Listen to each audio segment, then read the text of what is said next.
Selamat pagi menjelang siang, anak-anak. Haleluya. Baik, sebelum kita mulai untuk belajar mata pelajaran agama Kristen kelas 8 dan kelas 9 sekaligus, ada baiknya kita mulai dulu dalam berdoa. Sebentar, tunduk kepala sebentar.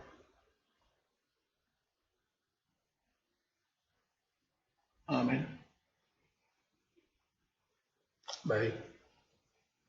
Bagaimana selama libur ini rajin beribadah? Rajin ya? Baik. Kita masuk untuk pelajaran agama Kristen karena ini baru pertama.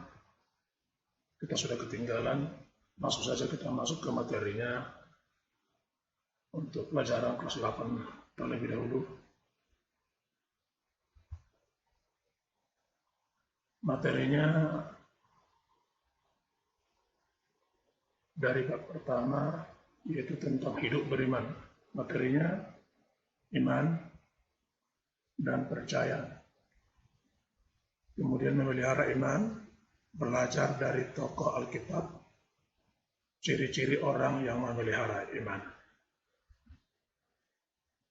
Tujuan pembelajaran untuk materi ini pertama mendeskripsikan arti dan makna hidup beriman, mengekspresikan diri dalam hidup beriman dan percaya, menunjukkan sikap dalam memelihara iman, menunjukkan sikap dalam hidup beriman, dan belajar dari tokoh-tokoh Alkitab, melakukan cara hidup sebagai orang beriman kepada Tuhan Yesus Kristus. Pengertian hidup beriman dalam Perjanjian Lama, iman berarti berpegang teguh. Beriman berarti berpegang teguh kepada keyakinan yang dimiliki akan satu hal, karena hal itu dapat dipercaya dan diandalkan. Jika dihubungkan dengan Perjanjian Baru, maka iman adalah dasar dari segala sesuatu yang kita harapkan dan bukti segala sesuatu yang tidak kita lihat. Jika iman tidak serta perbuatan, maka iman itu pada hakikatnya adalah mati. Kemudian ada lagi, iman selalu berkaitan dengan percaya. Jadi kalau kita percaya kepada Yesus Kristus, berarti kita berpegang teguh kepada Yesus dengan segenap jiwa, hati, dan akal budi kita. Dan apa yang dikehendaki atas diri kita pasti terjadi. Beriman artinya mengamini janji Allah di dalam nama Yesus Kristus dengan segenap jiwa, hati, akal budi, dan perbuatan. Iman dan percaya.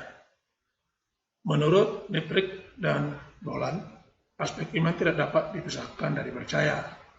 Manusia beriman membangun imannya dengan kepercayaan yang menjadi akar iman.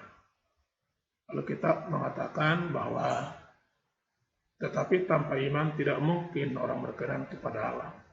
Sebab barang siapa berpaling kepada Allah, dia harus percaya bahwa Allah ada dan bahwa Allah memberi upah kepada orang yang sungguh-sungguh mencari Dia. Nah, ini tokoh dalam Alkitab orang-orang yang beriman dan percaya. Pertama di sini namanya Abraham, yang kedua Nuh, yang ketiga perempuan Kanaan, dan yang keempat perwira dari Kapernaum. Nah, dari sekian tadi materinya, kalian semua boleh nanti untuk lebih menyempurnakan membaca dari buka internet, buku Kristen, ya, nanti bisa dibuka. Di situ nanti ada dari Dinas Pendidikan untuk khusus Kristen Nasrani. Jadi tugas untuk pembelajaran pertama di sini ada dua. Pertama, tuliskan arti dan makna beriman. Tuliskan bagaimana para tokoh yang ada dalam Alkitab disebut menjadi orang-orang yang beriman dan percaya. Jadi cukup dua saja untuk tugas pertama. Nah, kemudian untuk materi kita pertemuan berikutnya dari bab 2 ya. nanti hidup berpengharapan. Nah, demikian untuk kelas 8, pertemuan pertama kita untuk belajar tentang agama. Baik, selanjutnya untuk kelas 9.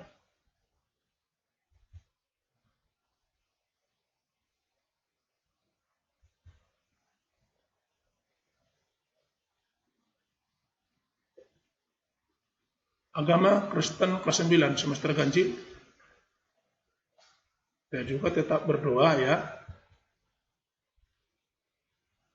Langsung saja bercepat. Ini sekaligus karena gabung seberapa kita yang non-muslim di SMP ini. Jadi langsung saja. Yang pertama, tujuan pembelajaran untuk kelas 9. Pertama, menjelaskan asal-usul dan pengertian gereja mula-mula. Kedua, menyebutkan bagaimana cara hidup gereja mula-mula. Ketiga, mendeskripsikan bagaimana tugas-tugas dalam pelayanan gereja. Yang keempat, menunjukkan bagaimana sikap atau cara hidup jemaat mula-mula.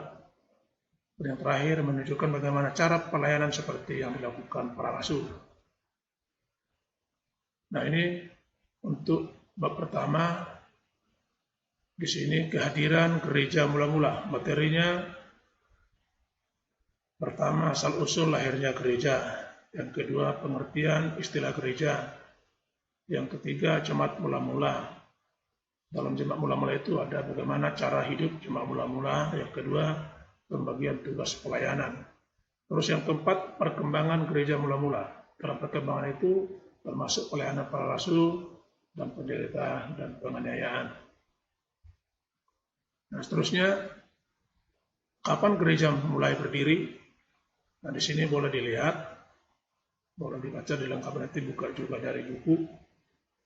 Ketika Tuhan Yesus naik ke surga, murid-muridnya setiap hari berkumpul di ruang atas tempat mereka menumpang di Yerusalem. Mereka bertekun dan sehati dalam berdoa. Selain murid, ada beberapa orang perempuan. Mari Ibu Yesus dan saudara Yesus, jumlah mereka kira-kira 120 orang. Ketika hari Pentakosta, tiba-tiba turunlah dari langit suatu bunyi seperti angin keras memenuhi seluruh ruangan tempat mereka berkumpul. Lalu tampaklah dari api, seperti nyala api yang bertebaran, dan hingga pada mereka masing-masing. Saat itu mereka penuh dengan Roh Kudus, dan dapat berbicara dengan bahasa-bahasa lain.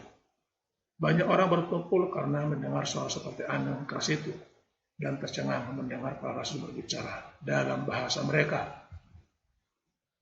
Nah, pada waktu itu, di sini Petrus berkhotbah. Ketika dalam perkumpulan itu, Petrus bersama dengan para rasul lainnya dengan suara nyaring mulai berkata-kata, menyaksikan tentang Kristus yang telah disalibkan, namun yang telah bangkit dari antara orang mati. Khotbah Petrus ini membuat banyak orang menyadari dirinya sebagai orang berdosa, lalu bertobat dan memberi diri untuk dibaptis. Jumlah mereka bertambah 5.000 jiwa pada hari itu. Setiap hari mereka terus bertambah dan bertekun dalam pengajaran rasul-rasul. Mereka bersekutu dan berdoa serta memecahkan roti. Persekutuan inilah yang disebut jemaat yang pertama atau jemaat mula-mula. Kemudian tumbuh jemaat-jemaat di berbagai tempat, tidak hanya di Yerusalem, tapi sampai ke seluruh dunia. Dan saat ini disebut gereja. Ini bisa dipahami, nanti boleh diulang-ulang supaya paham awal munculnya gereja. Kemudian pengertian gereja. Di sini banyak bahasa-bahasanya. Ya, boleh dibaca dari bahasa-bahasa lain, lengkap di sini tentang pengertian gereja. Yang intinya, maka yang di bawah ini dalam bahasa Indonesia disebut gereja cenderung diambil dari bahasa Portugis. Di gereja artinya persekutuan orang-orang yang telah percaya kepada Yesus Kristus sebagai Tuhan dan Juru Selamat. Itu intinya. Tapi sebelumnya di situ ada banyak kata-kata dari bahasa-bahasa luar, itu tetap diperhatikan dibaca.